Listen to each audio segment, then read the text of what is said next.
பெரியவா சரணம். பெரியவா வானொலியின் மாலை நிகழ்ச்சிகள் ஆரம்பமாகின்றன. இன்றைய எமது நிகழ்ச்சிகள் நித்திய குரு பாதுகா பூஜா, ஸ்ரீ ரா கணபதி அவர்கள் எழுதிய புத்தகத்தின் ஒளிவடிவம், ஆன்மீக உரை, மகா பெரியவா மகிமை, உபன்யாசம். பெரியவா சரணம். பெரியவா சரணம். அடுத்த நிகழ்ச்சி நித்திய குரு பாதுகா பூஜை. शुक्लाम्भरधरं विष्णुं शशिवर्णं चतुर्भुजं प्रसन्नवदनं ध्यायेत् सर्वविघ्नोपशान्तये। ममोपात्त समस्त दुरितक्षयद्वार श्री परमेश्वर प्रीत्यर्थं गुरुप्रसाद सिद्ध्यर्थं गुरुप्रीत्यर्थं गुरुपादपूजाम् अद्य करिष्ये। गुरुर्ब्रह्मा गुरुर्विष्णुर्गुरुर्देवो महेश्वरः गुरुः साक्षात् परब्रह्म तस्मै श्रीगुरवे नमः। अपारकरुणा सिन्धुं ज्ञानदं शान्तरूपिणं श्रीचन्द्रशेखरगुरुं प्रणमामि मुदान्वहम्। सदाशिवसमारम्भां शङ्कराचार्यमध्यमाम् अस्मदाचार्यपर्यन्तां वन्दे गुरुपरम्पराम्. எல்லோரும் குருவ பெரிவாளை தியானம் பண்ணிண்டு அர்ச்சனை பண்ணுவோம். அஷ்டோத்திரம். பெரியவா அஷ்டோத்திரம் பல அஷ்டோத்திரங்கள் இருக்கு. அதுல எளிமையா சுலபமா எது இருக்கோ அதை நான் இப்ப சொல்றேன். எல்லோரும் இதை கேட்டுண்டே திருப்பி சொல்ல முடிஞ்சுபா சொல்லி சொல்லி பெரிவாளுக்கு பாதத்துல ஒவ்வொரு புஷ்பத்தை அர்ச்சனை பண்ணலாம். ओम श्री कांची कामकोटि पीठाधीश्वराय नमः। श्रीमत् चंद्रशेखरेन्द्र सरस्वती गुरुभ्यो नमः। संन्यासाश्रम शिखराय नमः। काषाय दंडधारिणे नमः। सर्वपीठापहारिणे नमः। स्वामिनाथ गुरवे नमः। करुणासागराय नमः। जगदाकर्षण शक्तिमते नमः। सर्वचराचर हृदयस्थाय नमः। ओम भक्त परिपालक श्रेष्ठाय नमः। धर्म परिपालकाय नमः। श्री जयेन्द्र सरस्वत्याचार्याय नमः। श्री विजयेन्द्र सरस्वती पूजिताय नमः। शिवशक्ति स्वरूपाय नमः। भक्ताभीष्ट प्रदायकाय नमः। ब्रह्मण्य पोषकाय नमः। ब्रह्म विष्णु शिवैक्य स्वरूपाय नमः। कांची क्षेत्रवासाय नमः। कैलाश शिखरवासाय नमः। स्वधर्म परिपोषकाय नमः। चातुर्वर्ण संरक्षकाय नमः। लोकरक्षण संकल्पाय नमः। ओम ब्रह्मनिष्ठापराय नमः। सर्वपापहराय नमः। धर्मरक्षक संतुष्टाय नमः। भक्तार्पितधन स्वीकर्त्रे नमः। सर्वोपनिषत् सारज्ञाय नमः। सर्वशास्त्रगम्याय नमः। सर्वलोक पितामहाय नमः। भक्ताभीष्ट प्रदायकाय नमः। ब्रह्मण्य पोषकाय नमः। नानाविध पुष्पार्चितपदाय नमः। रुद्राक्ष क्रीडधारिणे नमः। भस्मोद्दोलित विग्रहाय नमः। सर्वज्ञाय नमः। सर्वचराचर व्यापकाय नमः। अनेक शिष्य परिपालकाय नमः। मनश्चाञ्चल्य निवर्तकाय नमः। अभयहस्ताय नमः। भयापहाय नमः। यज्ञपुरुषाय नमः। यज्ञानुष्ठान रुचिप्रदाय नमः। यज्ञसम्पन्नाय नमः। यज्ञसहायकाय नमः। यज्ञफलदाय नमः। यज्ञप्रियाय नमः। उपमानरहिताय नमः। स्फटिक तुलसी रुद्राक्ष हारधारिणे नमः। चातुर्वर्ण समदृष्टये नमः। ऋग्यजुस्साम अथर्वणादि चतुर्वेद संरक्षकाय नमः। தட்சிணாமூர்த்தி ஸ்வரூபாய நமஹ. ஜாக்ரத் ஸ்வப்ன சுஷுப்தி அவஸ்தாதீதாய நமஹ. கோட்டி சூரிய துல்லிய தேஜோமே ஷரீராய நமஹ. சாது சங்க சம்ரக்ஷகாய நமஹ.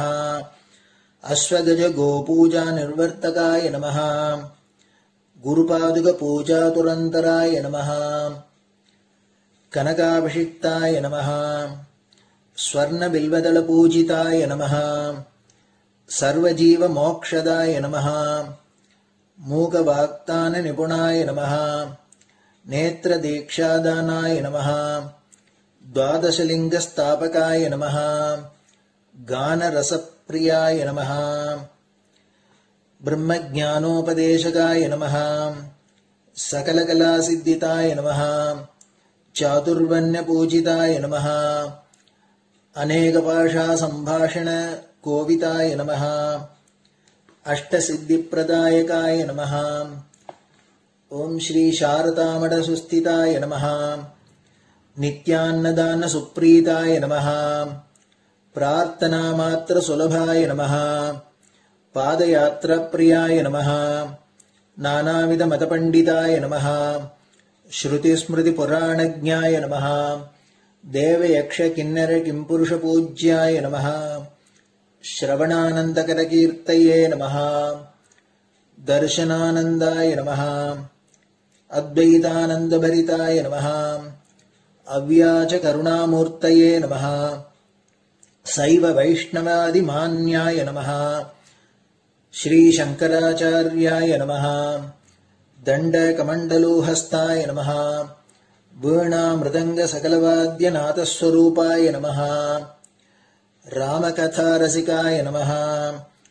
वेद वेदांग आगमादि सकलकला सतस्प्रवर्तकाय नमः. हृदय गुहाशयाय नमः. शतरुद्रीय वर्णितस्वरूपाय नमः. केदारेश्वरनाथाय नमः. अविद्यानाशकाय नमः. निष्काम कर्मोपदेशकाय नमः. लघुभक्ति मार्गोपदेशकाय नमः. लिंगस्वरूपाय नमः. सालग्राम सूक्ष्मस्वरूपाय नमः. कालड्यां शंकर कीर्तिस्तंभ निर्माणकर्त्रे नमः. जितेन्द्रियाय नमः. शरणागत वत्सलाय नमः. श्रीशैल शिखरवासाय नमः. डमरुकनाद विनोदाय नमः. वृषभारूढ़ाय नमः. दुर्मद नाशकाय नमः. आभिचारिक दोषहर्त्रे नमः.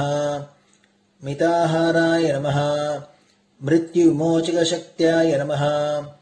श्री चक्रार्चन तत्पराय नमः. दासानुग्रह कारकाय नमः. अनुराधा नक्षत्र जाताय नमः. सर्वलोक ख्यातशीलाय नमः. वेंकटेश्वर चरण पद्म षट्पदाय नमः. श्री महात्रिपुर सुंदरी समेत श्री चंद्रमौलीश्वर पूजा प्रियाय नमः. श्रीमच्चंद्रशेखरेन्द्र सरस्वती सद्गुरु परब्रह्मणे नमः. गुरुभ्यो नमः. परमगुरुभ्यो नमः. परमेष्टिगुरुभ्यो नमः. परात्परगुरुभ्यो नमः. गुरुपरम्पराभ्यां नमः. गुरुपादुकाभ्यां नमो नमः.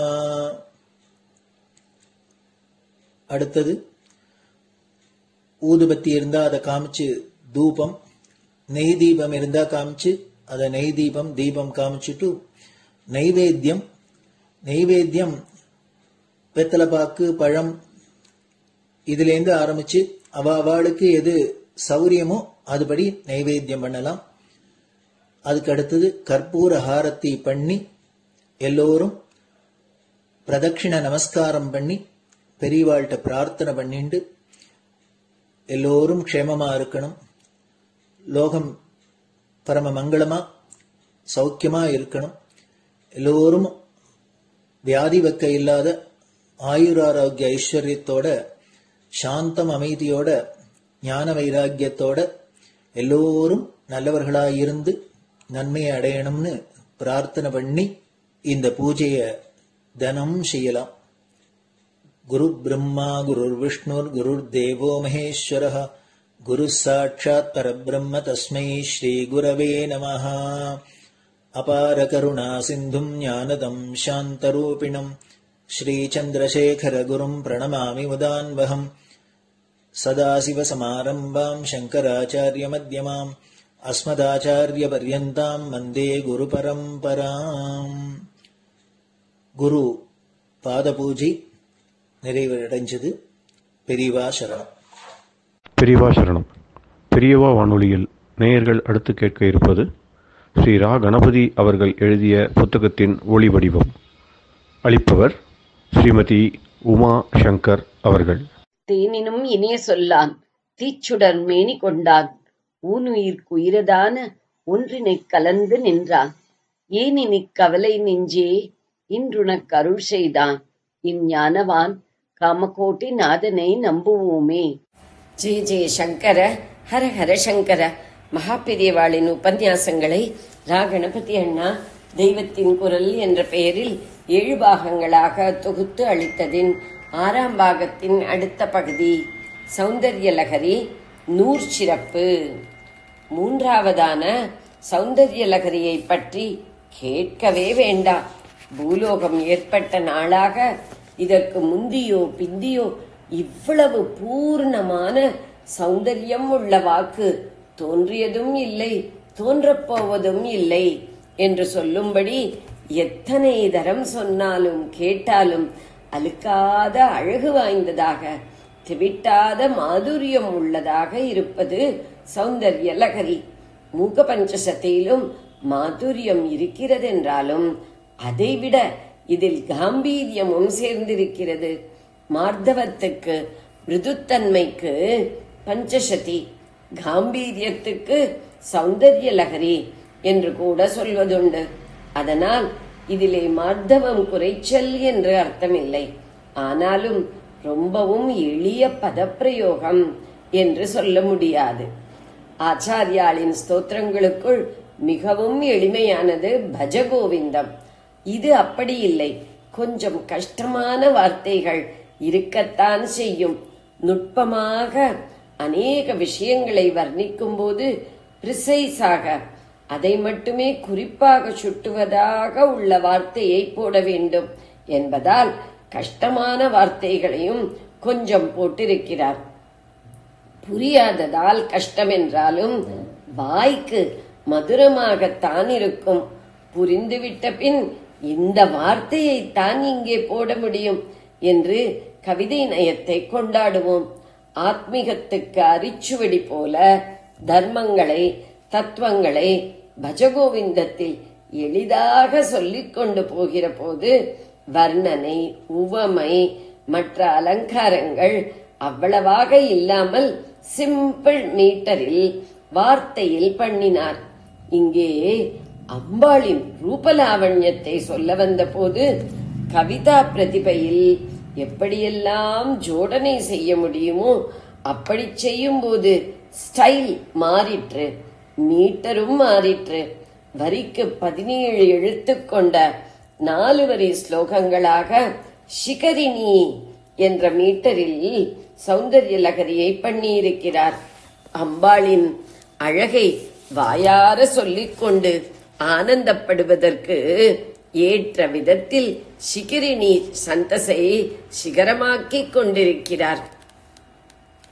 42வது ஸ்லோகத்திலிருந்து ஆரம்பித்து 100 முடிய பண்ணியிருக்கிற ஸ்வரூப வர்ணனையில் அம்பாளே நம் நேரே தரிசனம் கொடுத்தால் எந்த மாதிரி ஆனந்தமாயிருக்குமோ அந்த மாதிரி ஆனந்தப்படும்படியாக வார்த்தைகளையும் வர்ணனைகளையும் ரசபாவங்களையும் பொழிந்து அனுகிரகித்திருக்கிறார். ஒரு பெரிய சிற்பி அர்ப்பண புத்தியோடு ஒரு தெய்வ சிற்பத்தை பண்ணுகிற போது அதிலே எப்படி அந்த தெய்வமே வந்து குடிகொண்டு விடுகிறதோ அப்படி உயர்ந்த நிலையில் அனுபவித்து அனுபவித்து அந்த அனுபவமும் வாக்கும் அவளே கொடுத்தது என்ற அர்ப்பண புத்தியோடு ஆச்சாரியாள் இதை பண்ணி இருப்பதால் ஸ்தோத்திரமே ஸ்தோத்திரிக்கப்படுகிற அம்பாளின் ஸ்வரூபமாக இருக்கிறது.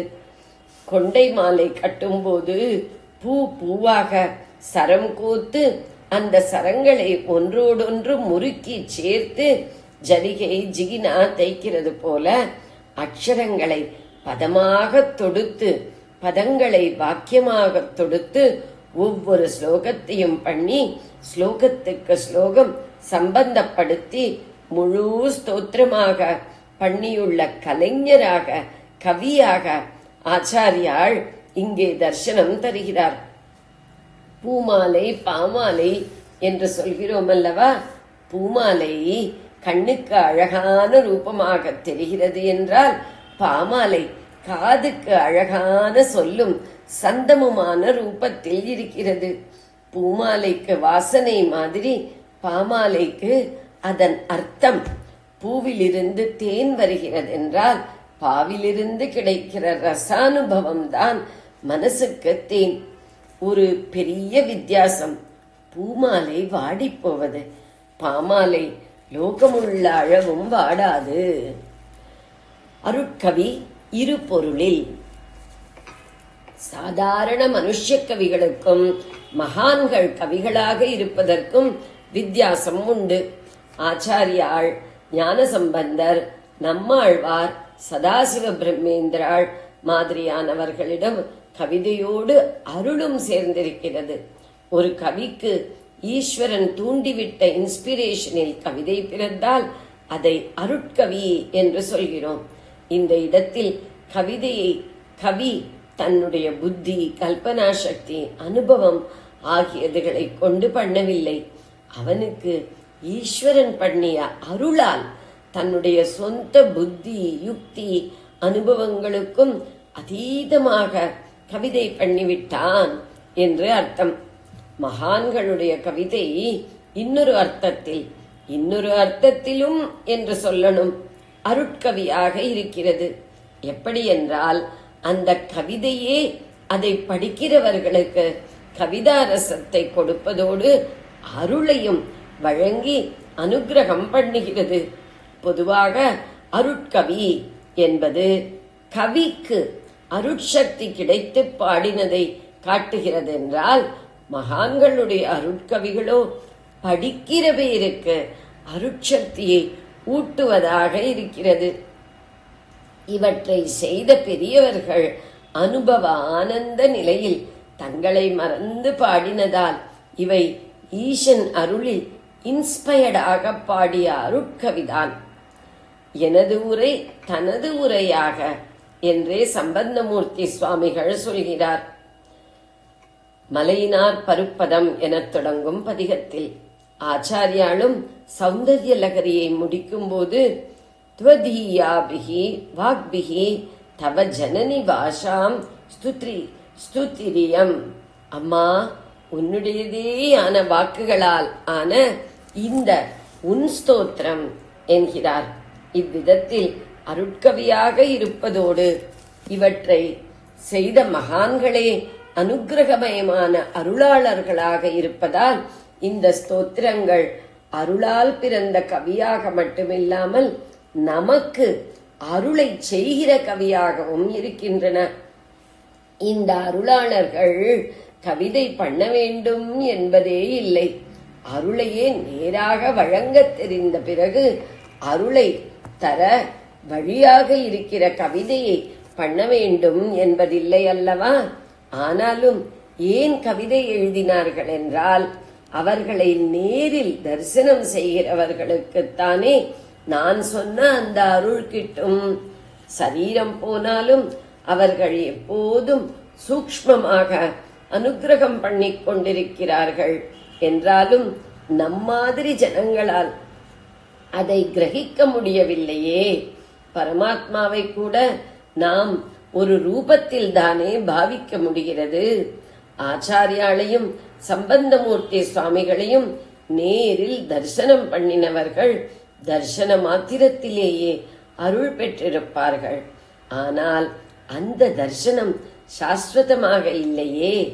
ஆச்சாரியாள் தரிசனம் லோகத்துக்கு 32 வருஷங்கள் தான் கிடைத்தது. சம்பந்தர் தரிசனமோ அதிலேயும் பாதிதான். தங்களுடைய சரீரம் விழுந்த அப்புறம் வரப்போகிற ஜனங்களையும் விட்டுவிடக்கூடாது என்ற கருணையால் தான் அவர்களைப் போன்ற மகான்கள் தங்களுடைய அருளையெல்லாம் திரட்டி அடக்கி அடைத்து வாக்காக்கி ஸ்தோத்திரங்களும் கீர்த்தனங்களும் பாடி வைத்திருக்கிறார்கள். அவை பின்னால் வருகிற எத்தனையோ தலைமுறைகளுக்கும் சாஸ்வதமாக அனுகிரகம் பண்ணி கொண்டிருக்கின்றன. அதாவது ஈஸ்வரானுகிரகத்தை, அந்த மகான்களுடைய அனுகிரகத்தின் மூலம் பெற்று தருகின்றன. சௌந்தர்ய லகரி வழியாக ஆச்சாரியாளின் அருள் லகரியை பெறுகிறோம். இப்படி சொல்லும் போது இன்னொன்றும் அர்த்தமாகிறது. ஆச்சாரியாள் அருள்மூர்த்தி கருணாலயம் என்றபடி ஸ்ருதி ஸ்மிருதி புராணானாம் ஆலயம் கருணாலயம் நமாமி பகவத்பாத சங்கரம் லோகசங்கரம். அருளே உருவான மூர்த்தி. அதனால் அவருடைய அருளை பெறுவது என்பது அவருடைய மூர்த்தியையே தர்சனம் பண்ணுவதுமாக ஆகிவிடுகிறது. ஆனபடியால் இந்த ஸ்துதி வழியாக அவர் அம்பாளை நமக்கு தர்சனம் பண்ணி வைப்பது மாத்திரமில்லை, தாமும் தர்சனம் தந்து விடுகிறார் என்று ஆகிறது. கடைசியில் அவள் யார் அவர் யார் ஒன்றுதான். ஆக பாஞ்ச பௌதிகமான சரீரத்தில் ஆச்சாரியாள் என்று இருந்தவரின் தர்சனம் லோகத்துக்கு 32 வருஷம்தான் கிடைத்ததென்றாலும் அனுக்கிரக ரூபத்தை சாப்த ஒலி ரூபமாக்கி அவர் எடுத்துக்கொண்டுள்ள சௌந்தர்ய லகரி என்ற சரீரத்தில் அவர் தர்சனம் உலகம் உள்ளளவும் அழியாதபடி கிடைப்பதாக ஆகியிருக்கிறது. அருளை தருகிற அருட்கவிதை பற்றி இன்னும் கொஞ்சம் சொல்லணும். பக்தியோடு கூட எந்த ஸ்தோத்திரத்தை சொன்னாலும், ஏன் உளறி கொட்டினாலும் கூட பகவானுடைய அருள் கிடைத்துவிடும். ஆனால் அப்படிப்பட்ட பக்தி உண்டாவதுதான் கஷ்டமாயிருக்கிறது. இந்த இடத்தில்தான் அனுக்கிரக சக்தியுள்ள அருட்கவிதைகள் நமக்கு ரொம்பவும் சகாயம் செய்கின்றன. என்னவென்றால், அந்த கவிதைகளே அவற்றை படிக்கிற பேருக்கு பக்தி பாவத்தையும் ஊட்டி விடுகின்றன. அப்பர் தேவாரம் என்றால் அவர் உருகி உருகி சொல்லி இருக்கிற வார்த்தைகளை நாம் சொல்கிற போதே அவை நம்மையும் உருக்கி பக்தி ரசத்தை ஊட்டி விடுகின்றன.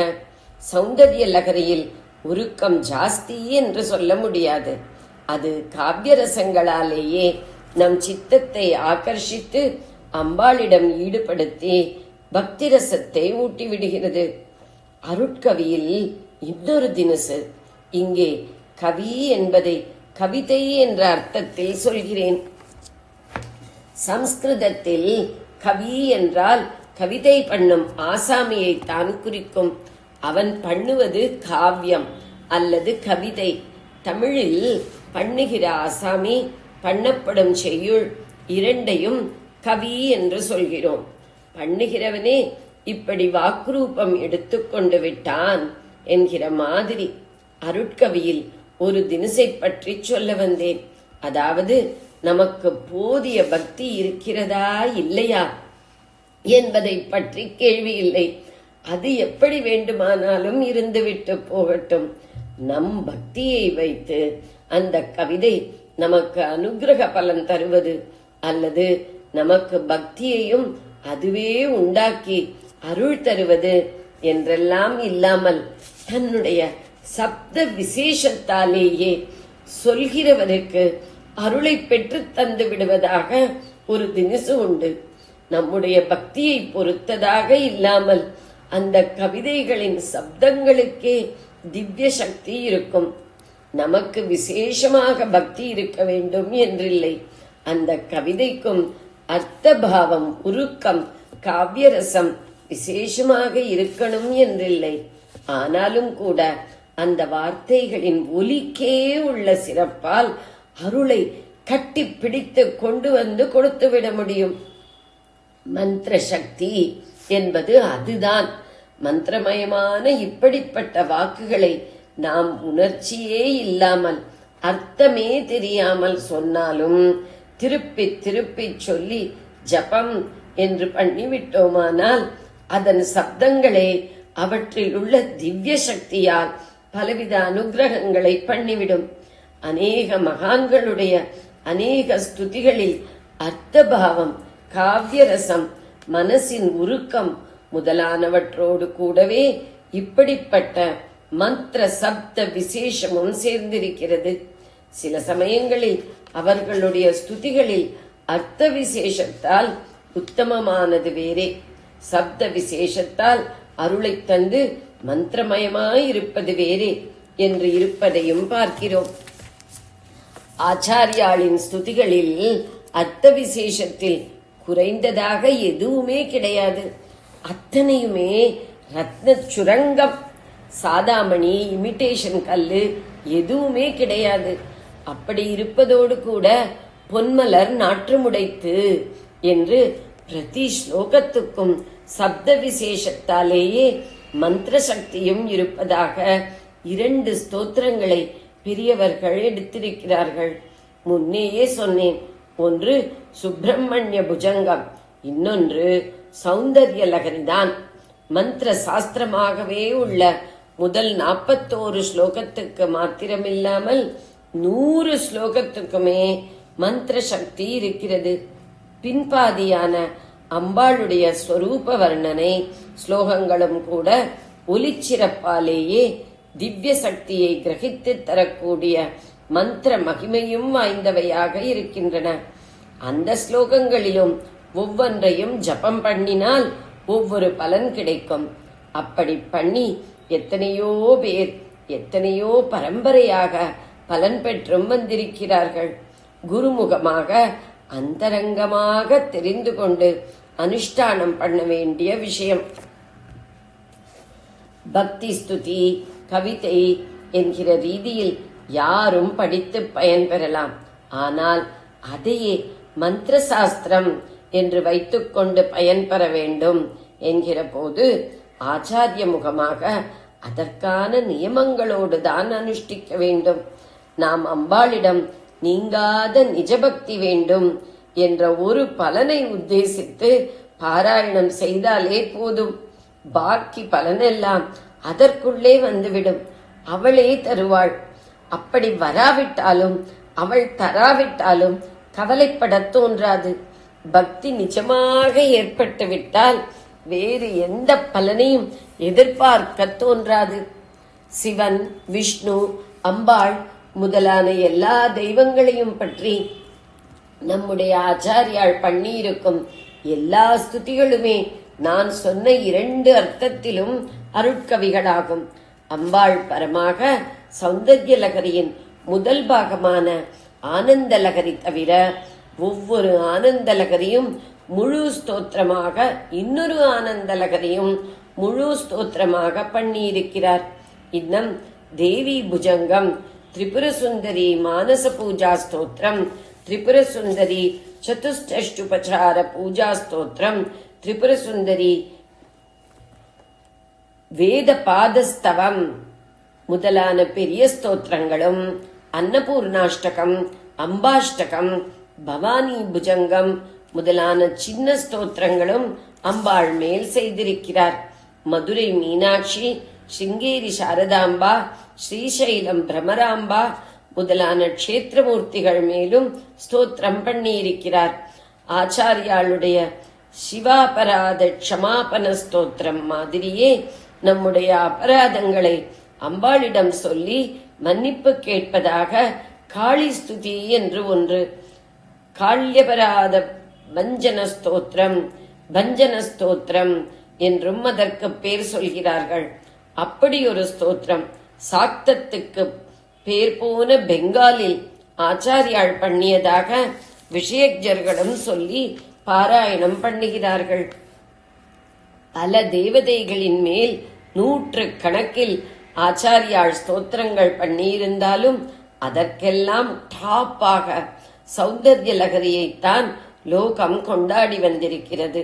ஆச்சாரியாளின் அஷ்டோத்தரத்திலேயே சௌந்தர்ய லகரி முக்கிய பகு ஸ்தோத்திர விநாயகாய நமகா, சௌந்தர்ய லகரியை முக்கியமாக கொண்ட அநேக துதிகளை அளித்தவருக்கு நமஸ்காரம் என்று இதைத்தான் அவருடைய முக்கியமான துதி நூலாக சொல்லி இருக்கிறது. மற்ற எந்த ஸ்தோத்திரம் பற்றியும் அதில் ரெஃபரன்ஸ் இல்லை. முன்னேயே இருந்த மூல நூல்களுக்கு விளக்க உரையாக அவர் எழுதிய பாஷ்ய கிரந்தங்களில் பிரம்மசூத்திர பாஷ்யமும் வேதாந்தத்தில் அவரே ஒரிஜினலாக செய்த பிரகரண கிரந்தங்கள் என்பதில் விவேக சூடாமணியும் சூடாமணியாக இருக்கிற மாதிரி அவர் செய்த பக்தி ஸ்துதிகளில் மிக உயர்ந்த இடம் சௌந்தர்ய லகரிக்கே இருக்கிறது. அவரவர் அனுபவம், பக்குவம், படிப்பு, பண்பு, வாழ்க்கை நிலை ஆகியவற்றை பொறுத்து சௌந்தர்ய லகரி மாதிரியான உசந்த நூல்களுக்கு ஏராளமான உள்ளர்த்தங்கள் தோன்றும். எத்தனையோ பேருக்கு எத்தனையோ தோன்றியிருக்கிறது, இனிமேலும் தோன்றும். இதோடு முடிந்துவிட்டது என்று சொல்ல முடியாமல் புது புது ஷேடுகள், சாயைகள் தோன்றிக்கொண்டே இருக்கும்.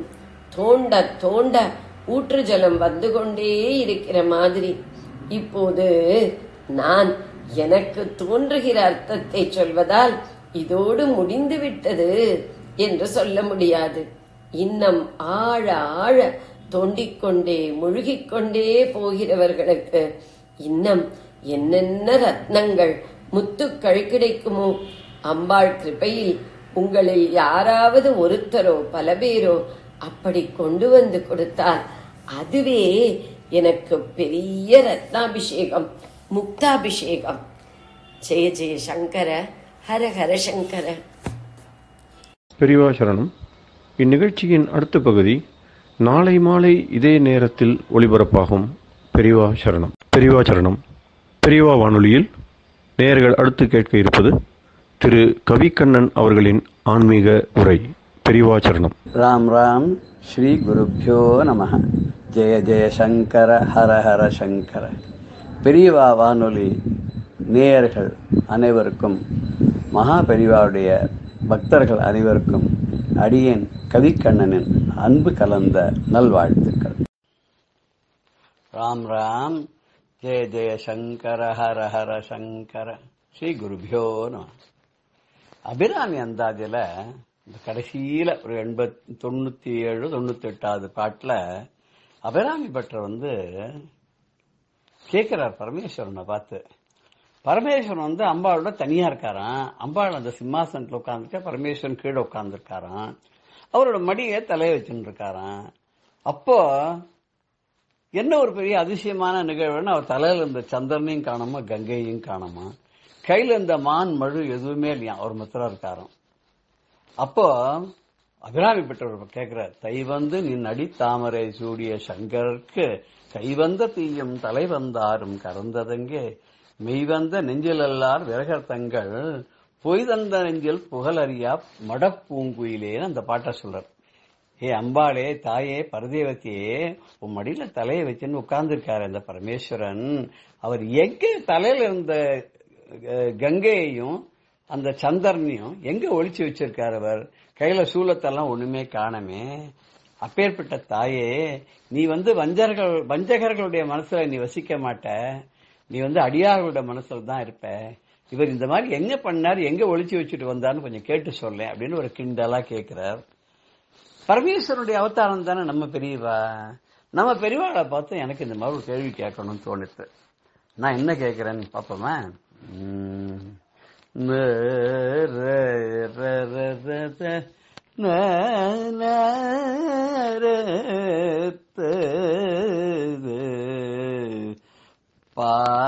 பாதிமதியணி பரமேஷா, பாதிமதியணி பரமேஷா, இந்த பாரில் வந்தது உன்படி ஓகேஷா.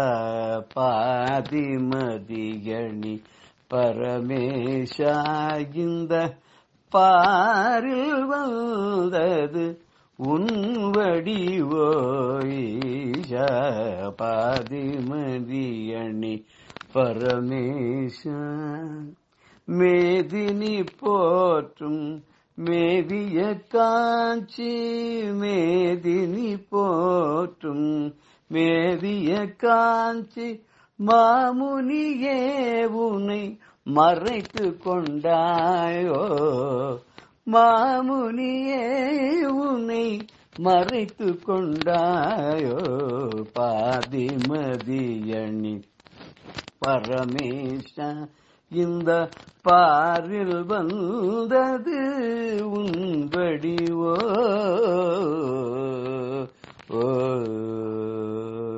சிரமதில் ஏற்ற கங்கையும் மதியும் கரமதில் பிடித்த சூலமும் மழுவும் சிரமதில் ஏற்ற கங்கையும் மதியும் கரமதில் பிடித்த சூலமும் மழுவும் அரவமும் ஷடையும் அணியும் தோலுரி அரவமும் ஷடையும் அணியும் தோலுரி அனைத்தும் எங்கு நீ ஒளித்தனையோ அனைத்தும் எங்கு நீ ஒளித்தனையோ ஹர ஹர சிவ சிவ சந்திர சேகர சங்கர குருவே காஞ்சி மாமுனியே ஹர ஹர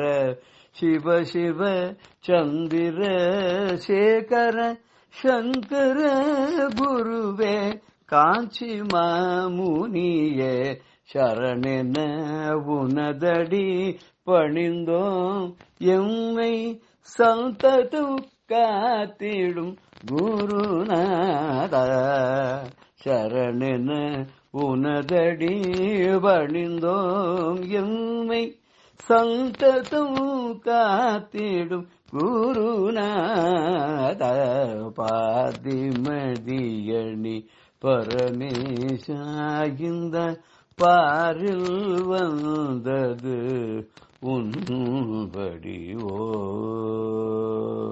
பரமேசன் இந்த பாரில் வந்தது உன்படிவோ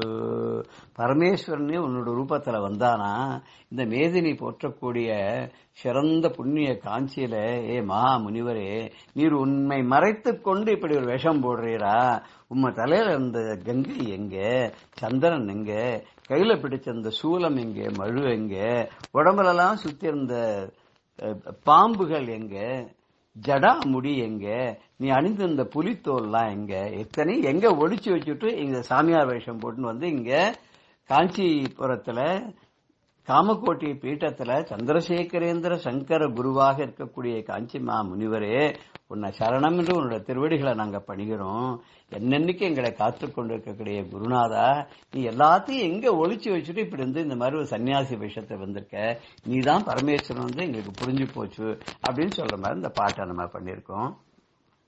இப்பேற்பட்ட பெரியவா வந்து யார் யாருக்கு எப்படி எப்படி எல்லாம் அருள் பண்றாங்கிறத நம்ம பார்த்துன்னு வந்துட்டே இருக்கோம் இல்லையா. அந்த பெரியவா வந்து ரொம்ப எளிமையானவள் கூட உபகாரம் பண்ணுவா, உதவி பண்ணுவா, அருள் பண்ணுவா. பெரியவா ஒரு சமயத்துல மகாராஷ்டிரா பக்கத்துல முகாமிட்டு இருந்தா.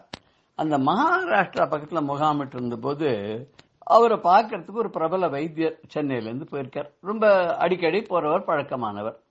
அவர் அங்க போறார். அவருடைய அனுபவத்தை அவர் பகிர்ந்து இருக்கார் ஒரு இன்டர்வியூல. அங்க போன இடத்துல அவர் கேள்விப்பட்ட ஒரு நிகழ்ச்சி என்ன அப்படின்னாக்கா, பெரியவாளை பார்க்கணும்னு போறார். எங்கேயோ கிராமத்துல ஒரு மண்டபத்துல ஒரு மடத்துல எங்கேயா இருப்பான்னு பார்த்தா இல்ல, பெரியவாளை காணும். அங்கங்க விசாரிச்சு பார்த்தாக்க அந்த கிராமத்தினுடைய எல்லையில ஒரு மான் தோப்பு, அந்த மான் தோப்புல ஒரு குடிசை போட்டு அந்த குடிசையில பெரியவா தங்கியிருக்காங்க. அடாடாடா, இது என்னது ஆச்சரியமா இருக்கேன்னு இவர் உடனே அந்த கூடாரம் எங்க இருக்குன்னு தேடி இந்த டாக்டர் அங்க போயிட்டார். அங்க போனா அவருக்கு படு ஆச்சரியம் காத்துன்னு இருந்தது. பெரியவா அந்த குடிசையில வாசல்ல ஒரு பலகாய சாத்தி அதுல சாஞ்சின்னு உட்கார்ந்து இருக்கா. சுத்தி வர அவருடைய தொண்டர்கள்லாம் இருக்கா, மடத்தை சேர்ந்தவாள்லாம் இருக்கா. பக்கத்துல ஒரு சின்னதா ஒரு ஒரு தடுக்கு மாதிரி போட்டுக்கிட்டு அங்க சமையல் கம்பல் பண்றது, அங்க ஒரு அப்படி எல்லாம் அங்க எல்லாம் நடந்துட்டு இருக்கு.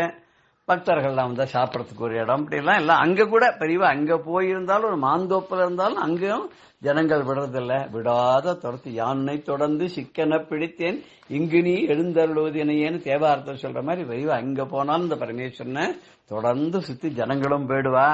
அப்படி போன இடத்துல நம்ம டாக்டரும் போன மாதிரி அங்க போய் பார்த்த போதுதான் அவருக்கு என்ன தெரிஞ்சதுன்னா, பெரியவா ஏன் இங்க வந்து இந்த மாந்தோப்புல உட்கார்ந்துருக்கா முகாமிட்டு இருக்கா அப்படின்னு கேட்டபோது அந்த அணுக்க தொண்டர் ஒருத்தர் சொன்னாராம். என்ன சொன்னார் தெரியுமா, பெரியவா வந்து இங்க பக்கத்துல இந்த கிராமத்துல இருந்த போது தினம் ஒருத்தர் வருவார். அவர் வந்து ரொம்ப தன்னை வெளியில காமிச்சிக்க மாட்டார். அவர் வந்து ஒரு தன் மனசுக்குள்ளே ஒரு தாழ்ந்த இனத்தை சேர்ந்தவர்ங்கிற எண்ணம் அவருக்கு. அதனால அந்த கூட்டத்துக்குள்ள வரமாட்டார், பெரியவாளை பார்க்க மாட்டார். தினம் கிட்டத்தட்ட ஒரு 15-20 நாளைக்கு எட்டி நின்று தரிசனம் பண்ணிட்டு போவார். ஒரு நாளைக்கு பெரியவா அவரை கூப்பிட்டு, தினம் வரையப்பா கண்ணீர் மல்க நிக்கிறியே, உனக்கு என்ன வேணும் அப்படின்னு கேட்டார். கிட்ட வந்தோடனே அவர் சொன்னா, எனக்கு ஒன்னும் வேண்டாம் பெரியவா, எனக்கு எல்லாமே நன்னா இருக்கு. நான் ஒரு கூலிக்காரனா வேலையை ஆரம்பிச்சேன். கொஞ்சம் கொஞ்சமா வந்து கொஞ்சம் பணங்கன்னா சேர்த்துக்கிட்டு சின்ன தோப்பு அதெல்லாம் வாங்க ஆரம்பிச்சேன். அப்படியே ஆகி ஒரு பெரிய தோப்பு துறவோட இன்னைக்கு கொஞ்சம் ரொம்ப வசதியா இருக்கேன். என்னதான் இருந்தாலும் ஒரு மிராஸ்தார் அளவுக்கு எனக்கு எல்லாம் சேர்ந்தா கூட நான் இன்னும் பழச மறக்காத நான் தனியா தான் இருக்கேன். நானே இந்த மாந்தோப்புக்குள்ளதான் ஒரு சின்ன வீடு கட்டிட்டு அதுக்குள்ளதான் நான் இருந்துட்டு இருக்கேன். இந்த மாந்தோப்பு தென்னந்தோப்பு எல்லாம் அடியன் வந்து கேட்டப்பட்ட சம்பாதிச்சுதான். எனக்கு பெரியவா என்னுடைய மாந்தோப்புக்கு விஜயம் பண்ணி உங்களுடைய பாதம் படுமா, என்னோட வீட்டுக்கெல்லாம் நீங்க பெரியவா வருவீங்களான்னு எனக்கு ரொம்ப ஆத்தங்கமா இருந்தது. எப்படி கேட்கறதுன்னு தெரியல அப்படின்னு சொல்லி சொன்னார். சொன்ன உடனே பெரியவா சொன்னா, இப்படிக்காக கவலைப்படுற, உன் நான் மாந்தோப்புக்கே வரேன், உன் மாந்தோப்புலயே நான் தங்குறேன், உன் வீட்டுக்கு நான் விஜயம் பண்றேன், கவலைப்படாத போ அப்படின்னு அனுப்பிச்சுட்டா. சொன்ன மாதிரியே கொஞ்ச நாள்ல பெரியவா இந்த கேம்ப முடிச்சுட்டு நேர அந்த மாந்தோப்புக்கு இடத்த மாத்தினுட்டா.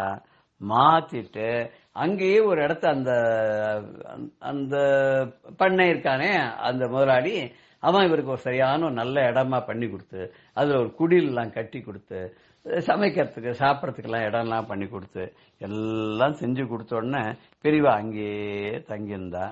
தங்கினதோட இல்ல, உங்க வீடு எங்க இருக்கு அப்படின்னு சொல்லி பெரியவா அவன் வீட்டுக்கும் விஜயம் பண்ணி அவனுக்கு அனுகிரகம் பண்ணாலாம். அவன் பரம சந்தோஷத்தை அடைஞ்சான். எத்தனையோ ஜென்மத்துல பண்ண புண்ணியம் தான் இப்படிப்பட்ட ஒரு தனக்கு அருள் கிடைச்சதுன்னு சொல்லி கேட்ட உடனே, நீங்க பெரியவா இங்க வந்து சௌரியமா இருக்கா, வசதியா இருக்கா, சௌரியமா இங்க தங்கிக்கலாம் அப்படின்னு சொன்னபோது பெரியவா, நான் எங்கேயுமே 3 நாள் 4 நாளுக்கு மேல தங்க மாட்டேன், ஆனா உன்னோட மாந்தோப்பில மொத்தம் நான் 10 நாள் தங்கறதா இருக்கேன்னு சொல்லி 10 நாள் தங்கி அங்க பூஜை எல்லாம் பண்ணி அவர் நித்திய அனுஷ்டானங்கள் எல்லாம் பண்ணி வரவா எல்லாருக்கும் அனுகிரகம் பண்ணி தரிசனம் கொடுத்து இந்த பண்ணை வச்சிருக்கிற தோப்பு வச்சிருக்கிற தோட்டக்காரனுக்கும் ஒரு சந்தோஷத்தை கொடுத்து அனுகிரகம் பண்ணி அவனும் வாழ்க்கையில நன்னா வந்து அவனோட குழந்தைகள்லாம் கூட நல்ல பெரிய பெரிய படிப்பெல்லாம் படிச்சு பெரிய உத்தியோகத்தெல்லாம் வர அளவுக்கு பெரிய அனுகிரகம் பண்ணான்னு இந்த கதையில இருந்து நமக்கு என்ன தெரியுதுன்னா, யாருக்கு பாக்கியம் இருக்கோ பாக்யவந்தோ லபந்தே அப்படின்னு காளிதாசன் சொன்ன மாதிரி யாருக்கு பெரியவாளுடைய அனுகிரக பாக்கியம் கிடைக்கணும்னு இருக்கோ அவளுக்கு தேடி வரும். பெரியவா கண்டிப்பா அனுகிரகம் பண்ணுவா. நமக்கு பெரியவா செய்வாளா செய்ய மாட்டாளா, அவளுக்கு தான் செய்வாளா இவாளுக்கு தான் செய்வாளா, நம்ம நெருங்க முடியுமா முடியாதான்னு இல்லை, யார் வேணாலும் நெருங்கக்கூடிய எளியவனான நம்ம பெரியவா நமக்கு துணையா இருக்கும்போது நமக்கு என்ன குறை இல்லையா? குறையொன்றும் இல்லை. மறைமூர்த்தி கண்ணான ராஜாஜி பாடின மாதிரி பெரியவா இருக்க நமக்கு ஏது குறை? ஜெய ஜெய சங்கர ஹர ஹர சங்கர. ஸ்ரீ குருபியோ நம. ராம் ராம். பெரியவா சரணம். இந்நிகழ்ச்சியின் அடுத்த பகுதி நாளை மாலை இதே நேரத்தில் ஒளிபரப்பாகும். பெரியவா சரணம். பெரியவா சரணம். அடுத்த நிகழ்ச்சி மகா பெரியவா மகிமை உபன்யாசம். வழங்குபவர் பிரம்மஸ்ரீ கணேச சர்மா அவர்கள்.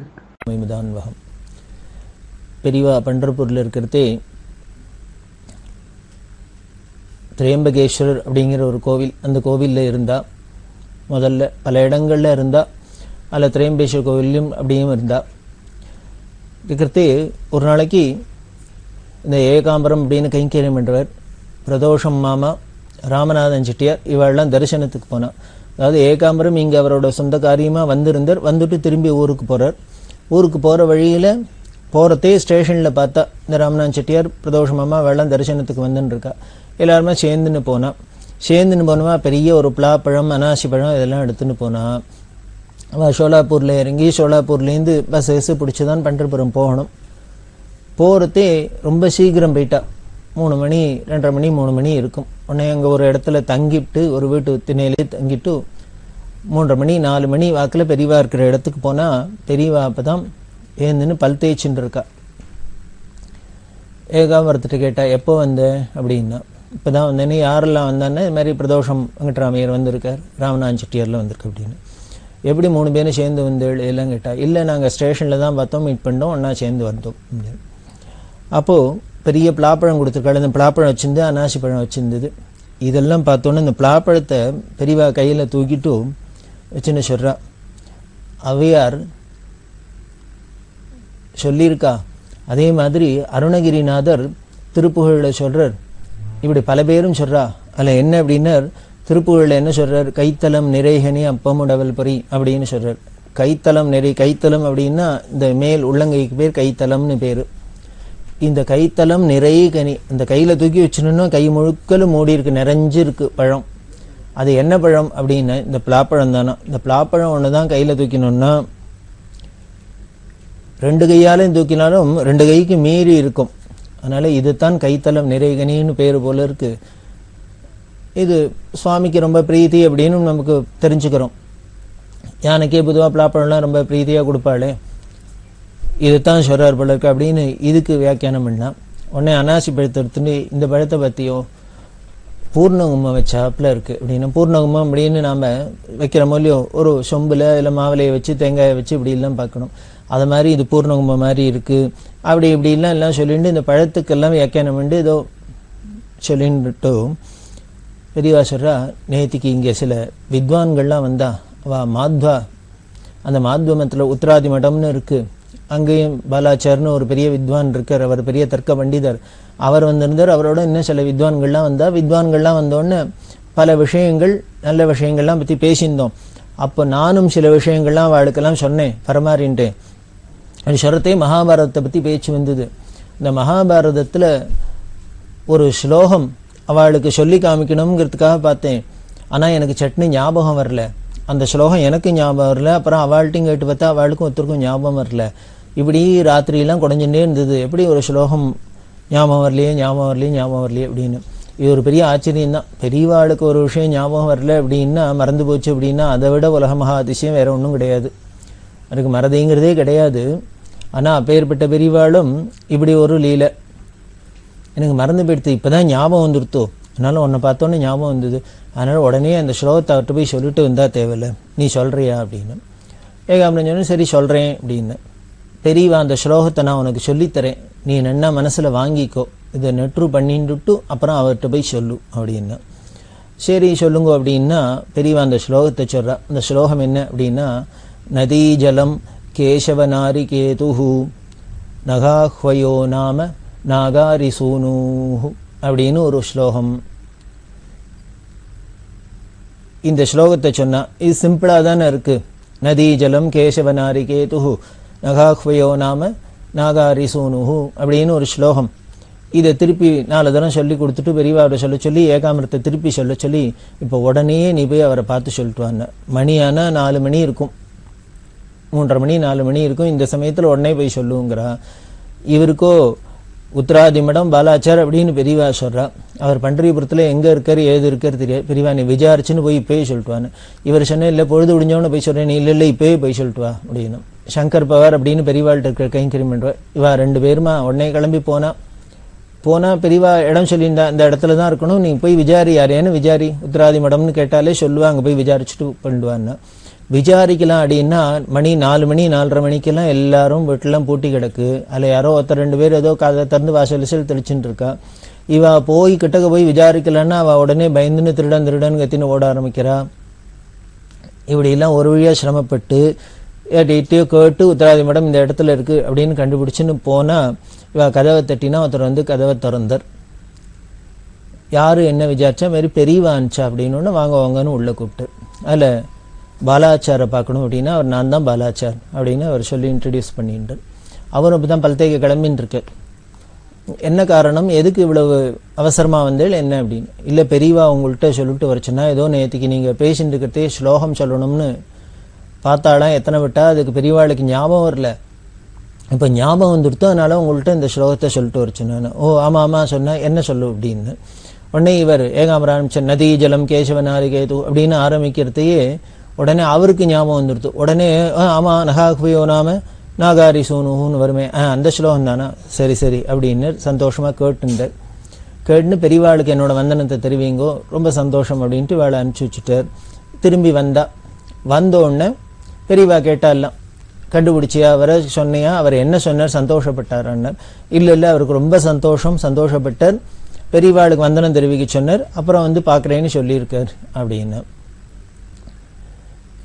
இது சொன்ன உடனே சொல்லியாச்சு, இது முடிஞ்சு கொடுத்து உடனே பிரதோஷ மாமா என்ன பண்ணினா ஏகாம்பரத்திட்ட கேட்டா, என்ன இவ்வளவு இம்பார்ட்டண்டா பெரியவா இந்த ஸ்லோகத்தை சொல்லி அவர்கிட்ட போய் சொல்லுன்னா சொல்றா, அதுக்கு ஏதோ காரணம் இருக்கலாம், இதுல ஏதோ சுவாரஸ்யம் இருக்கும், இதுக்கு என்ன அர்த்தம் எதுன்னு கேளுங்கோளே, நீங்களே பெரியவாள்கிட்ட விசாரிங்கோளே அப்படின்னு.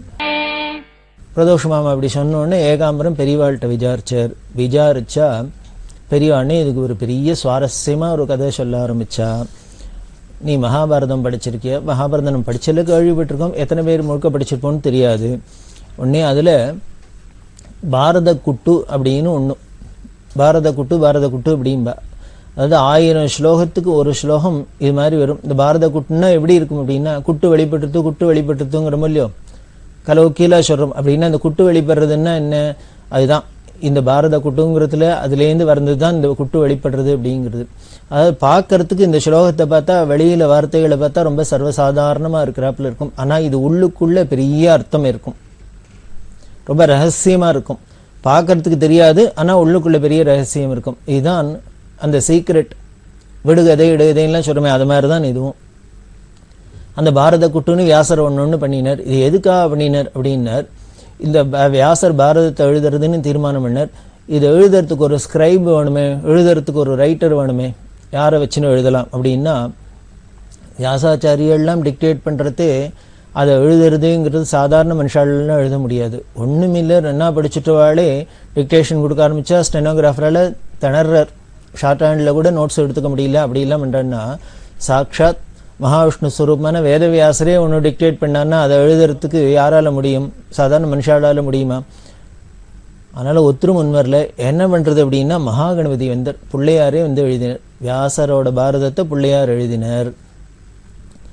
பிள்ளையார் எழுதின கதையெல்லாம் தான் நமக்கு தெரியும். தன்னோட தந்தத்தையே ஒடிச்சு இவர் எழுதினார் அப்படின்னு, மலையிலேயே எழுதினார் அப்படிலாம் இதுக்கு சொல்லப்பட்டிருக்கு. பிள்ளையார் ஒத்துண்டார், நான் எழுதுறேன் அப்படின்னு. வியாசருக்கு ஒரே சந்தோஷம், இப்படி நம்ம நல்லதா ஒரு கிரந்தம் எழுதணும்னு சொல்லி ஒருத்தரும் எழுதுறதுக்கு முன் வரலையே, இப்படி சுவாமியே வந்துட்டாரே, கணபதியே எழுதுறாரு, அதாவது நல்லபடியா எழுதி நல்லபடியா வரணும் அப்படின்னு நாம அதுக்கு பிள்ளையார் தான் வேண்டிப்போம். ஆனா ஒரு காரியம் நன்னா நடக்கணும் பிள்ளையார் தான் வேண்டிப்போம். ஆனா அந்த காரியத்துக்கு பிள்ளையாரே பண்றாருன்னா அதுக்கப்புறம் யாரை வேண்டிக்கணும்? அது நன்னா நடக்கிறதுல என்ன சந்தேகம் வந்துட போறது, கஷ்டம் இருக்க போறது. அதனால அவர் எழுத ஆரம்பிக்கிறதே ஆனா ஒரு கண்டிஷன் போட்டார், நான் எழுத ஆரம்பிச்சு பேனாவை பிடிச்சி எழுத ஆரம்பிச்சுட்டேன்னா பாட்டுக்கு நான் ஸ்டாப்பா போயிட்டே இருக்கும், நான் எழுதுற ஸ்பீடுக்கு நீங்க சொல்லிட்டு வரணும் அப்படின்னு. வேதவியாசர் பார்த்தார், இது ரொம்ப கெட்டிக்காரனா இருக்காரு, நாம சொல்ற ஸ்பீடுக்கு யாரும் எழுதுவான்னு நாம கவலைப்பட்டு இருக்கிறதே, வந்தாலே என்ன சொல்றாரு, அவர் ஸ்பீடுக்கு நம்மளால சொல்லணும்னு சொல்ற அப்படின்னு. நல்ல காம்பினேஷன் சேர்ந்துருத்தோ ஆரம்பிச்சா. இப்படி சொல்ல ஆரம்பிச்சார்னா 1000 ஸ்லோகம் நான் ஸ்டாப்பா சொல்லிட்டே இருப்பார், கணபதி எழுதிட்டே இருப்பார். ஆனா என்ன பண்ணினார், வியாசரும் ஒரு கண்டிஷன் போட்டார், நான் சொல்லிகிட்டே வரேன், அவ்வளோ ஸ்பீடாக சொல்லிடுறேன், எழுதுறதே வெறுமனை எழுதினா போறாது, வார்த்தையை கட்டுன்னு எழுதினா போறாது, நீ அர்த்தத்தை புரிஞ்சுன்னு எழுதணும்னு. ஆஹா அப்படின்னு விட்டார், எழுத ஆரம்பிச்சார். இவர் இப்படி 1000 ஸ்லோகம் சொல்றதையே பாட்டுக்கு முதல் ஸ்லோகம் ஆரம்பிச்சோன்னே 999 வந்துட்டே இருக்கும், கவனமாகி வந்துட்டே இருக்கும். இவரை சொல்லிட்டு கணபதி எழுதிட்டே இருப்பார். அவர் கணபதி சித்த ஏதானும் ஒரு தயக்கம் இருந்தான்னா அடுத்தது இவர் உடனே கற்பனை ஓடும், உள்ளுக்குள்ள தயார் பண்ணிக்க முடியும். அதுக்காக என்ன பண்ணினார் வேதவியாசர் 1000 ஸ்லோகத்துக்கு நடுப்புற இப்படி ஒவ்வொரு ஸ்லோகம், இந்த குட்டுன்னு ஒரு ஸ்லோகத்தை வச்சார்.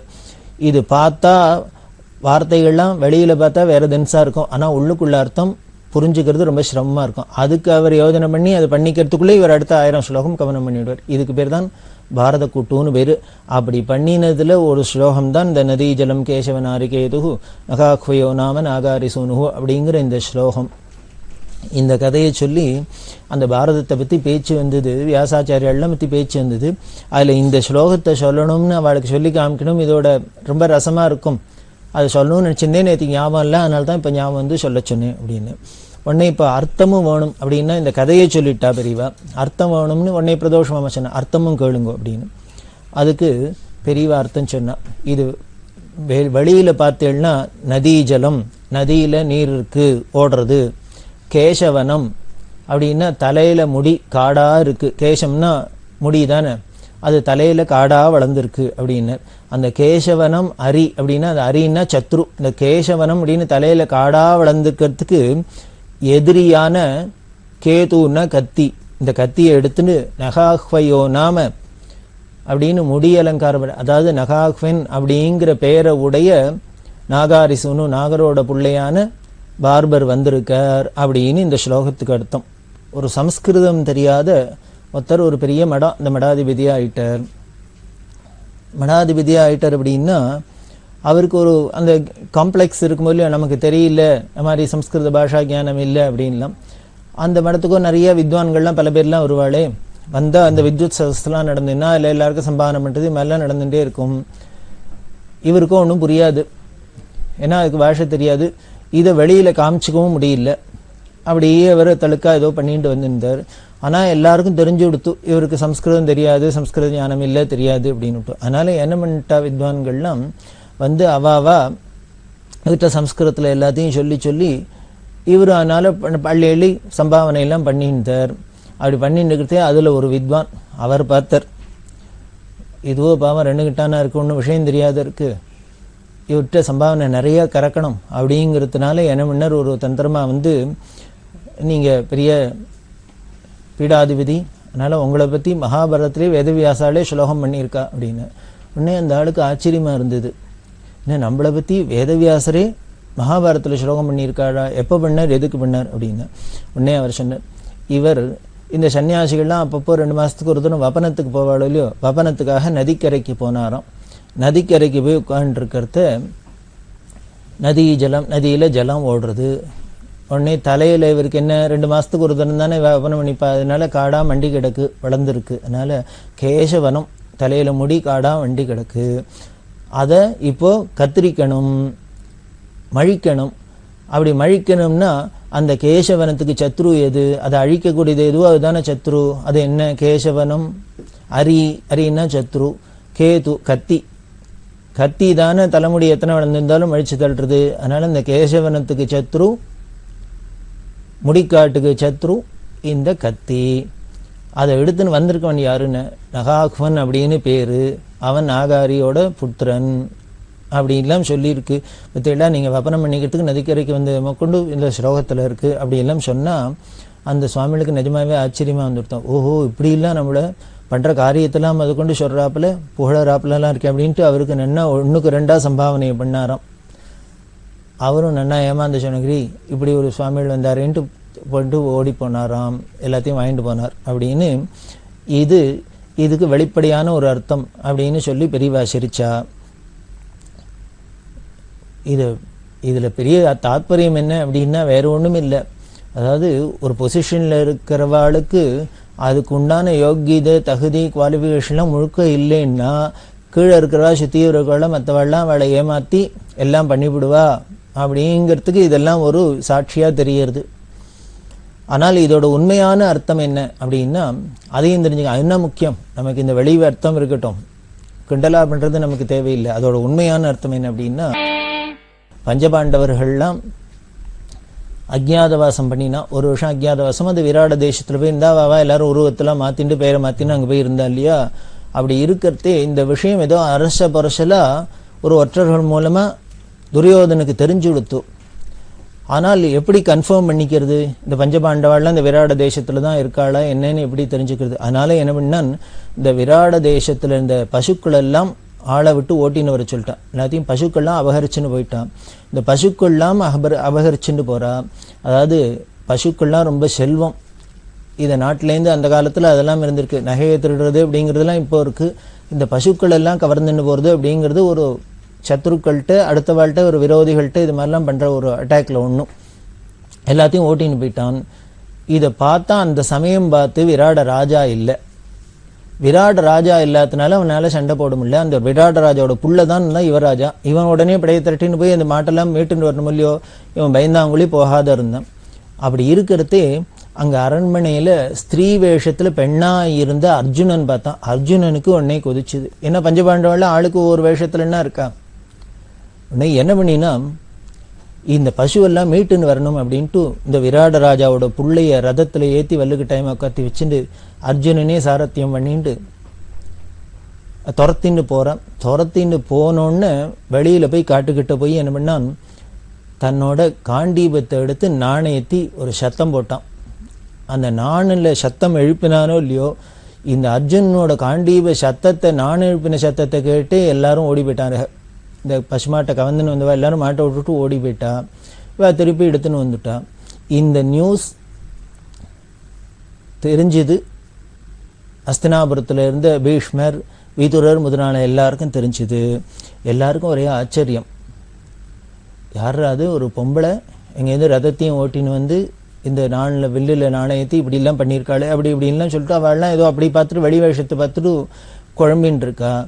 இப்போ உடனே பீஷ்மருக்கும் விதுருக்கும் பீஷ்மருக்கு சந்தேகம் வந்துடுத்து, யாரா இருக்கும் இப்படி நான் சத்தத்தை கேட்டு எல்லாரும் பயந்துன்னு ஒரு வீரர்கள்லாம் ஓரளவுக்கு அப்படி ஒரு வில்லாளி யாரா இருப்பேன் அப்படிங்கிறது என்ன பண்ற விதுரர்கிட்ட கேட்குற, அது யாரு அப்படின்னு, எந்த யாரோட வில்லுலேருந்து இப்படி சத்தம் வந்தது அப்படின்னா அதுக்கு பதில் சொல்றார் விதுரர். அதுதான் இந்த ஸ்லோகம். அது எப்படி இதுக்கு அர்த்தம் அப்படின்னா, அதாவது நம்ம நதி ஜலம் கேசவ நாரி வனாரி கேதுகு அப்படின்னு பிரிக்கப்படாது.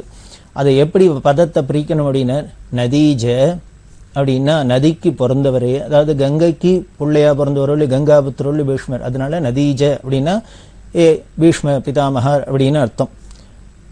நதீஜ லங்கேஷ வனம். லங்கேஷன் அப்படின்னா ராவணன். ராவணனோட வனம் என்ன, அசோகவனம். அந்த அசோகவனத்துக்கு அரி யாரு, இந்த லங்கேஷ வனம் அரி. இந்த லங்கேஷனான அந்த ராவணனோட வனத்துக்கு காட்டுக்கு சத்ரு யாருன்னு, இந்த காட்டவை அசோகவனத்தை அழிச்சதுக்கு காரணமா இருந்தவர் யாரு, ஆஞ்சநேய சுவாமி தானே. அதனால அவர் தான் இந்த லங்கேஷனோட ராவணனோட அந்த அசோகவனத்துக்கு சத்ரு. அந்த லங்கேஷ வனம் அரி, ராவணனோட அசோகவனத்துக்கு சத்ருவான ஹனுமார கேதுஹு ரதத்துல உடையவன். அர்ஜுனனோட ரதத்துல ஆஞ்சநேயர் தானே கொடி, ஹனுமத் கொடி தானே. அதுதான் சொல்ற நதீஜ லங்கேஷவனம் மரி கேது. அந்த ரதத்துல உடைய நகாஹ்வயோ நாம அப்படின்னா அசவில்லாத ஒரு மரத்தோட பேர்னு அர்த்தம். அசையாத ஒரு மரம் அப்படின்னா மரத்துல ரொம்ப மரங்கள் எல்லாமே பெரிய மரமாக வளர்ந்துருத்துனா அந்த களைகள்லாம் தான் அசிமாரி மரம் ஆடாது. அதனால ஒரு பெரிய விருட்சமான விருட்சத்தோட பேரை உடையவன். அது என்ன விருட்சம்னா அர்ஜுனங்கிற விருட்சம். மருத மரம்ங்கிற மாதிரி அதுதானே அர்ஜுன விருட்சம்னு சம்ஸ்கிருதத்தில் சொல்லணும். அதுதானே இவனோட பேரா இருக்கு. மரத்துக்கும் அர்ஜுனன்னு பேரா இருக்கு, இவனுக்கும் அர்ஜுனன்னு பேர் இருக்கு. அதனால ஒரு மரத்தோடுக்கு இந்த அசையாத மரத்தோட பேரை உடைய நகாஹ்வயோ நாம நகாரி சோனுஹு அப்படின்னாக்க, நகாரின்னா இந்திரனுக்கு பேர், நகம்னா மலைக்கு பேரு. இந்த மலைக்கு சத்ரு யாருன்னா, நகத்துக்கெல்லாம் அறியாருன்னா இந்திரன்.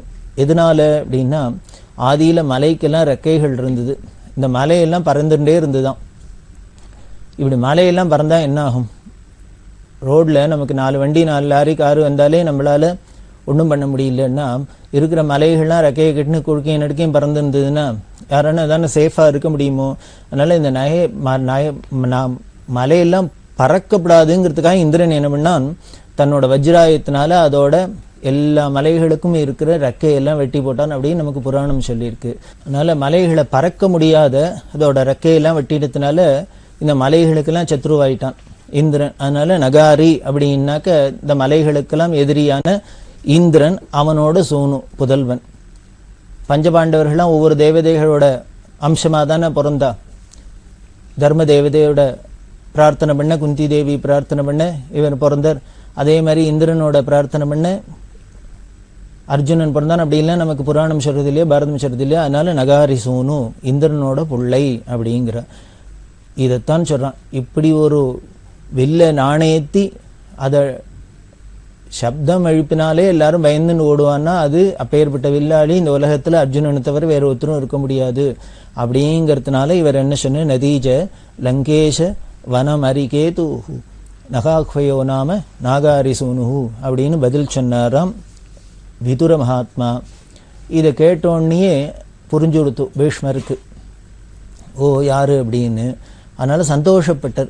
இது ஏன் நீ இப்படி இன்டைரக்டா சொல்லணும், அர்ஜுனன் தான் ஒரே வார்த்தையில சொல்லப்படாதா அவர் கேட்டதுக்குன்னர். எல்லாரும் பார்த்துட்டு இருப்பா கேட்டுட்டு இருப்பா. இப்ப அர்ஜுனன்லாம் அவ மறைஞ்சிருந்து அஜ்ஞாதவாசம் பண்ணிட்டு இருக்கா.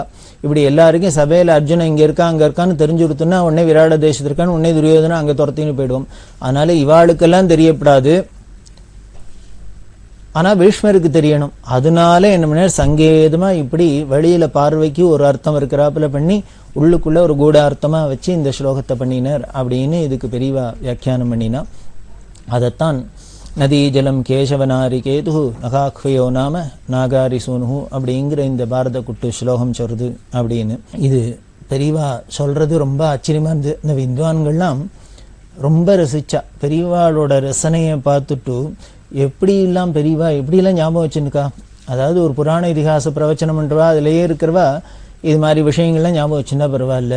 எப்போ பெரியவா பாரதத்தை பரட்டி பார்க்கறது, எப்போ ராமாயணத்தை பரட்டி பார்க்கறது, எப்போ இந்த விஷயங்கள்லாம் பார்க்கறது, அப்படி இருந்தா கூட பெரியவாளுக்கு எல்லா விஷயங்களும் தெரிஞ்சிருக்கு. இதுதான் சர்வஜன் அப்படின்னு பேரு. அதுலேருந்து தான் தெரியுது இந்த பாரத குட்டில். இது மாதிரி இன்னும் பல ஸ்லோகங்கள் பாரத குட்டிலாம் இருக்கு. நாம அனுபவிக்கணுங்கிறதுக்காக தான் பெரியவா அப்படி சொல்றான். நம்மகிட்ட இருக்கிற விஷயங்கள்லாம் எப்பேற்பட்ட விஷயங்கள்லாம் பொக்கிஷம்லாம் இருக்கு, அதோட வேல்யூ நமக்கு தெரியாத இருக்கேங்கிறதுக்காக தான் பெரியவா நடுப்புற அப்பப்போ தன்னோட அவதார காலங்களில் இப்படிலாம் ஒன்று ரெண்டு நமக்கு சொல்லி கொடுத்துருக்கா. அப்படிதான் இங்கே இந்த பாரத குட்டுக்கு ஸ்லோகம் சொன்னா இதில் இருக்கிற பெரியவா அந்த பண்டரிபுரத்தில் இருக்கிறது இன்னும் என்ன நடந்ததுங்கிறத தொடர்ந்து பார்க்கலாம். பெரியவா சரணம். இந்நிகழ்ச்சியின் அடுத்த பகுதி நாளை மாலை இதே நேரத்தில் ஒளிபரப்பாகும். பெரியவா சரணம். பெரியவா சரணம். அடுத்த நிகழ்ச்சி திருவாசக இன்னிசை. வழங்குபவர் ஸ்ரீ சத்குருநாத தேசிகர் அவர்கள். பெரியவா சரணம். திருச்சிற்றம்பலம். காருண்யத்து இரங்கல் தரிக்கிலேன் காய வாழ்க்கை சங்கரா போற்றி வான விருத்தனே போற்றி எங்கள் விடலையே போற்றி ஒப்பில் ஒருத்தனே போற்றி உம்பரு தம்பிரான் போற்றி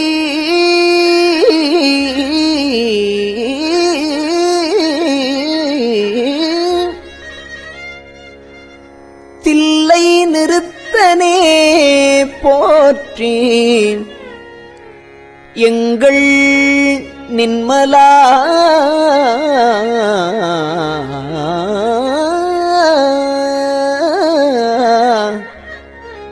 போற்றி போற்றி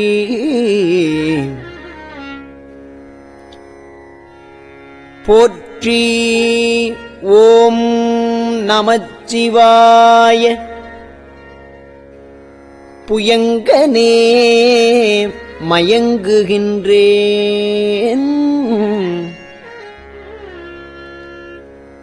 போற்றி. ஓம் நமச்சிவாய. புகலிடம் பிறிதொன்றில்லை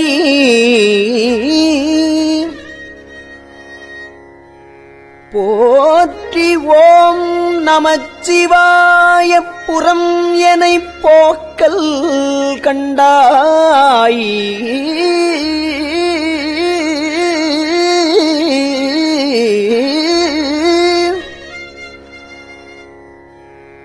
போற்றி. ஓம் நமச்சிவாய. சய சய போற்றி போற்றி.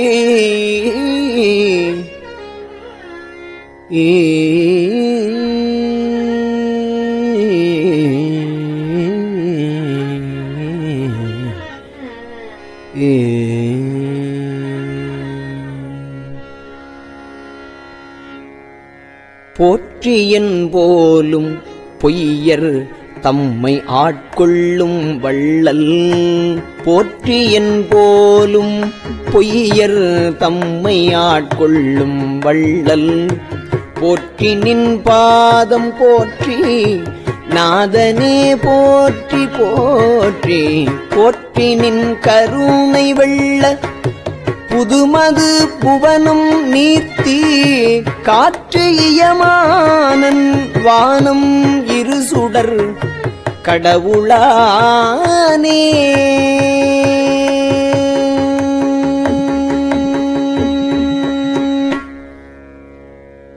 கடவுளே போற்றி. என்னை கண்டுகொண்டு அருளு போற்றி. விடவுளே உருக்கி என்னை ஆண்டிட வேண்டும் போற்றி. உடல் இது களைந்திட்டு ஒல்லை உம்பரு தந்தருளு போற்றி.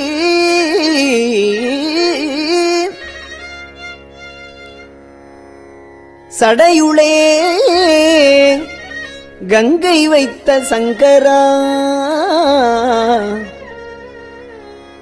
சங்கரா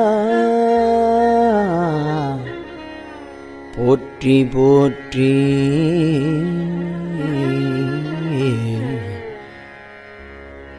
சங்கரா போற்றி.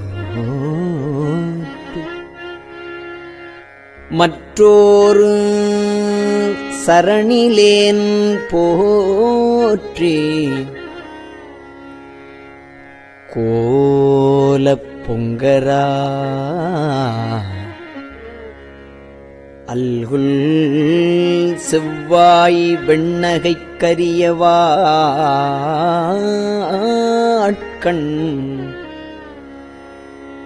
வெண்ணகைக் கரிய வாட்கண் மங்கையோர் பங்க போற்றி.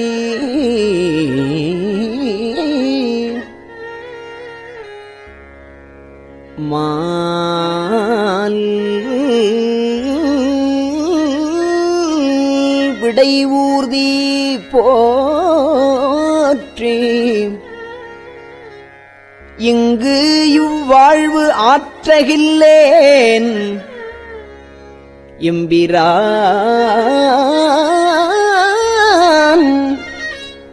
இழித்திட்டேனே.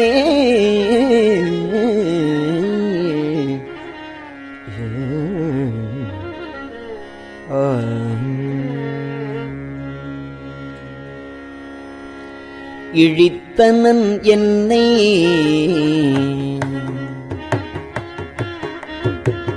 இழித்தனன் என்னை யானே எம்பிரான் போற்றி போற்றி. பழித்திலேன் உன்னை என்னை ஆளுடை பாதம் போற்றி. இழித்தனன் என்னை யானே எம்பிரான் போற்றி போற்றி. பழித்திலேன் உன்னை என்னை ஆளுடை பாதம் போற்றி.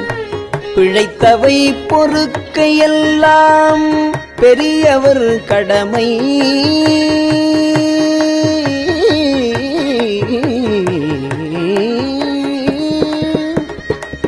பிழைத்தவை பொறுக்கையெல்லாம் பெரியவர் கடமை. போற்றி ஒழித்திடு வாழ்வு போற்றி. உம்ப நாட்டு எம்பிரானே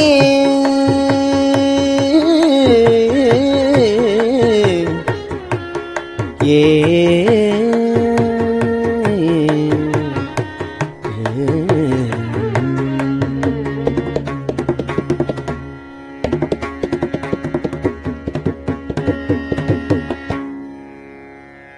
எம்பிரான் போற்றி வானத்தவரவர் ஏறு போற்றி கும்பராறு மருங்குல் மங்கை கூற வெண்ணீர போற்றி செம்பிரான் போற்றி தில்லை திருச்சிற்றம்பலவ போற்றி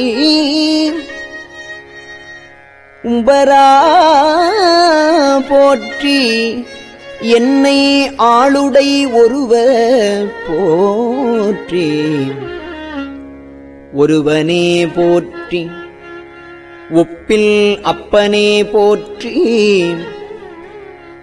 வானோர் குருவனே போற்றி எங்கள் கோமளக் கொழுந்து போற்றி வருக என்று என்னை நின்பால் வாங்கிட வேண்டும் போற்றி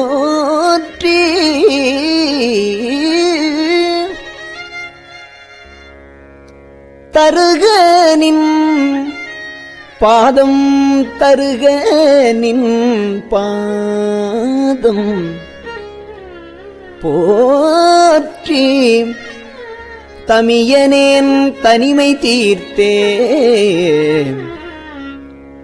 தீர்ந்த அன்பாய அன்பர்க்கு அவரினும் அன்ப போற்றி பேர்ந்தும் என் பொய்மை ஆட்கொண்டு அருளிடும் பெருமை போற்றி வார்ந்த நஞ்சையின்று வானோர்க்கு அமுதம் ஈ வள்ளல் போற்றி ஆர்ந்தனின் பாதம்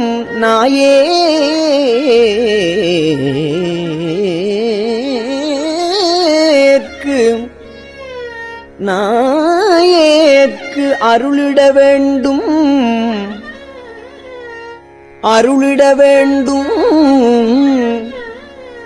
போற்றி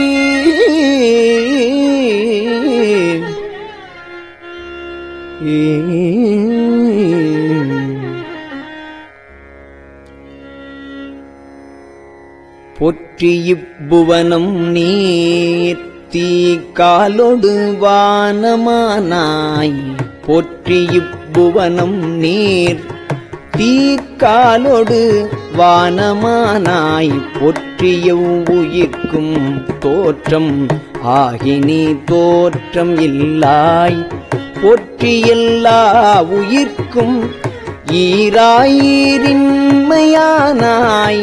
போற்றி எல்லா உயிர்க்கும் ஈராய் ஈரின்மையானாய் போற்றி ஐம்புலன்கள் நின்னை புணர்க்கிலா புணர்க்கையானே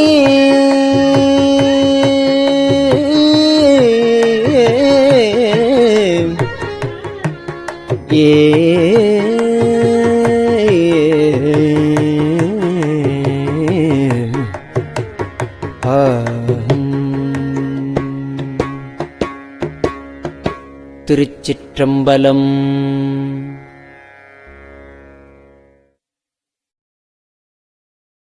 பெரியவா சரணம்.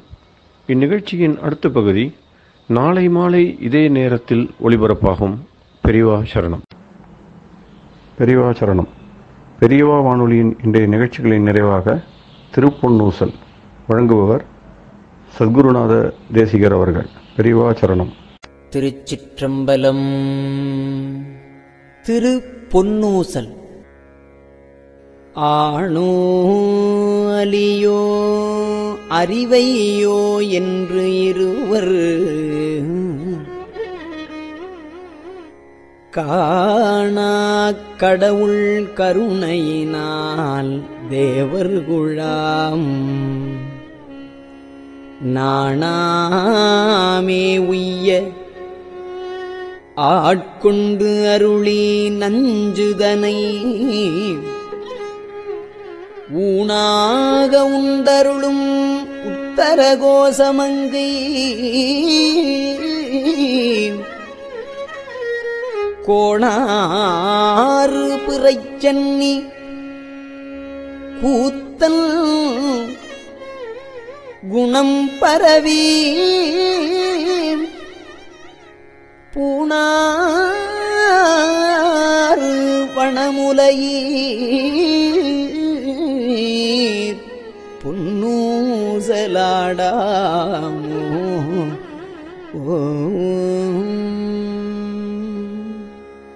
திருச்சிற்றம்பலம்.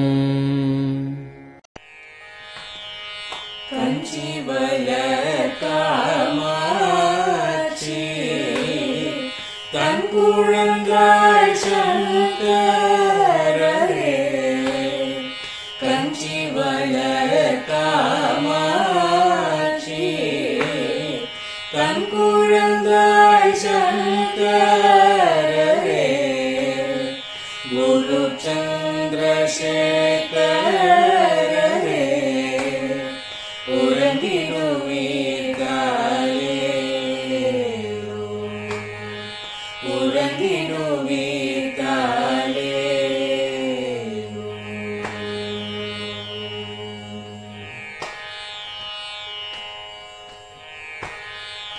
ஆதிகுரு சங்கரராய் அன்றொரு நாள் வந்தவரே 68 ஏகபதி காலே ஏழுலகும் பூப்பவரே காப்பவரே கடப்பவரே எல்லோர்க்கும் அருள்பவரே உறங்கிடுவீர்களே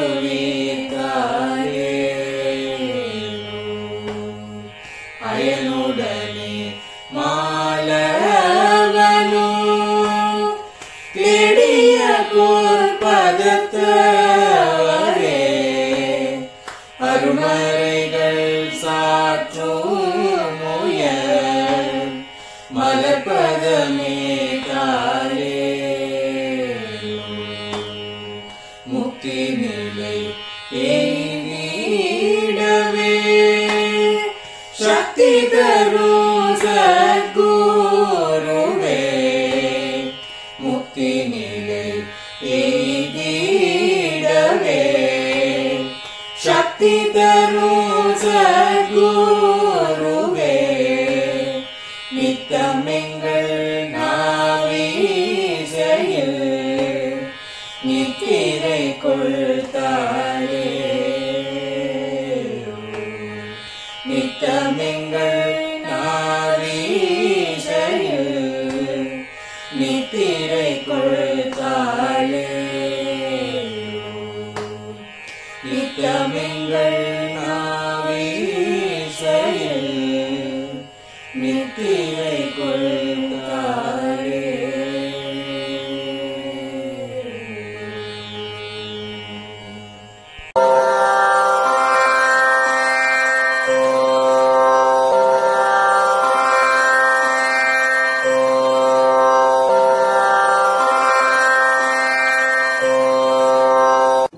பெரியவாசரணம். பெரியவா வானொலியின் மாலை நிகழ்ச்சிகள் இத்துடன் நிறைவடைகின்றன. எமது அடுத்த ஒளிபரப்பு நாளை காலை இந்திய நேரப்படி 6 மணிக்கு துவங்கும். பெரியவாசரணம்.